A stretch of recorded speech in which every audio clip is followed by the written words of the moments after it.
하나님께서 오늘 우리에게 주시는 말씀은 사도행전 10장 36에서 43절입니다. 만유의 주 되신 예수 그리스도로 말미암아 화평의 복음을 전하사 이스라엘 자손들에게 보내신 말씀, 곧 요한이 그 세례를 반포한 후에 갈릴리에서 시작하여 온 유대에 두루 전파된 그것을 너희도 알거니와 하나님이 나사렛 예수에게 성령과 능력을 기름 붓듯 하였음에 그가 두루 다니며 선한 일을 행하시고 마귀에게 눌린 모든 사람을 고치셨으니 이는 하나님이 함께 하셨습니다. 우리는 유대인의 땅과 예루살렘에서 그가 행하신 모든 일의 증인이라. 그를 그들이 나무에 달아 죽였으나 하나님이 사흘 만에 다시 살리사 나타내시되 모든 백성에게 하신 것이 아니요 오직 미리 택하신 증인 곧 죽은 자 가운데서 부활하신 후 그를 모시고 음식을 먹은 우리에게 하신 것이라. 우리에게 명하사 백성에게 전도하되 하나님이 살아있는 자와 죽은 자의 재판장으로 정하신 자가 곧 이 사람인 것을 증언하게 하셨고 그에 대하여 모든 선지자도 증언하되 그를 믿는 사람들이 다 그의 이름을 힘입어 죄 사함을 받는다 하였느니라. 아멘.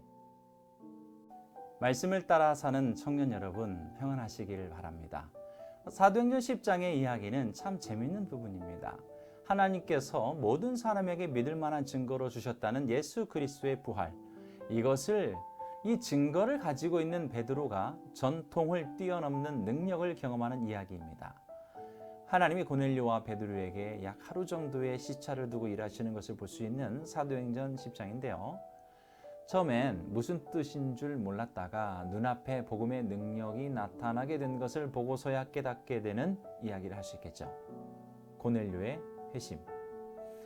그의 집안 모두가 예수 그리스도의 이름으로 세례를 받고 변화를 경험하게 된 이야기.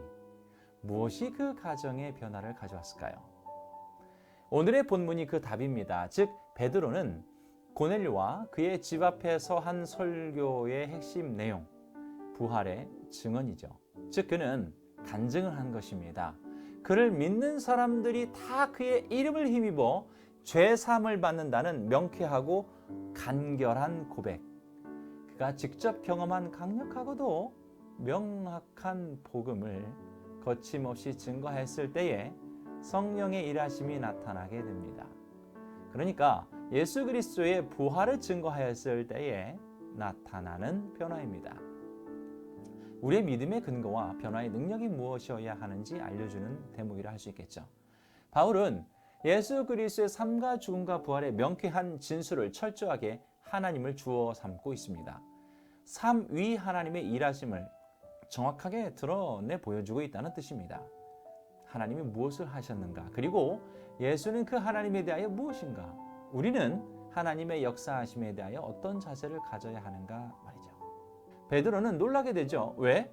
자기가 증인으로서 예수 그리스도의 부활을 증언할 때 성령이 말씀 듣는 모든 사람에게 내려왔고 베드로와 동행했던 사람들도 성령 부어주심으로 놀라게 됩니다. 성경에 보면 방언을 말하며 하나님을 높임을 들음이라 라고 나와 있으니까 당시 방언은 알아들을 수 있는 언어였다는 것을 알 수 있죠. 복음, 정확하게 예수 그리스도의 부활을 증언하였을 때 성령의 일하심이 나타납니다. 고넬료, 그가 이방인이었을지라도 성령의 일하심을 경험한 것은 베드로를 통해 분명하고도 확실한 증거를 들었기 때문입니다.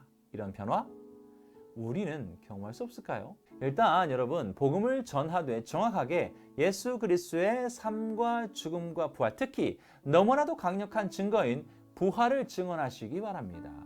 그리고 전혀 복음을 받아들이지 않을 것 같아 보이는 사람, 그러니까 여러분이 생각할 때 가장 복음을 받아들이지 않을 것 같은 사람에게 예수 그리스도의 부활을 증언해 보시기 바랍니다. 이 두 가지를 경험하시게 될 건데 다른 때와는 다르게 복음의 증거가 부활에 초점되었을 때 자기도 모르는 힘이 솟아나는 것을 여러분 경험할 수 있습니다. 그리고 두 번째는 여러분이 전하는 복음, 부활의 증인으로서의 복음을 들은 그가 성령의 일하심이 어떻게 나타나는지 이제 관찰할 수 있게 됩니다.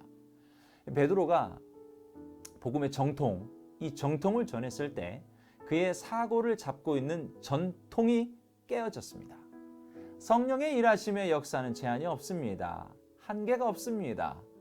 대상을 가리지 않습니다. 분명한 변화를 가져옵니다.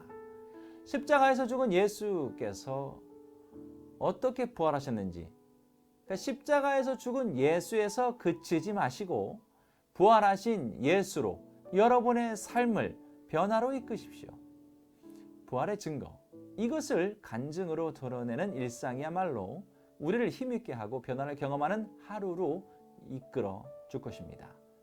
오늘 하루 동안 부활의 증거와 증언으로 변화를 경험하고 능력의 하루 되시기를 주님의 이름으로 축복합니다. 살아계신 하나님, 우리와 함께 하시는 하나님의 은총이 오늘 하루 가운데 예수 그리스도의 부활을 드러내는 현장에 가득하도록 도와주시옵소서. 예수님의 이름으로 기도합니다. 오늘의 말씀을 기억하며 베드로가 증언한 부활의 증거를 우리의 증거로 전하는 하루가 되게 하여 주시옵소서. 고넬료 가정의 변화가 우리 삶의 변화이자 공동체의 변화가 되게 하여 주시옵소서. 다 같이 기도하시며 빛된 말씀이 여러분을 인도할 것입니다. 데일리 라이트, 빛으로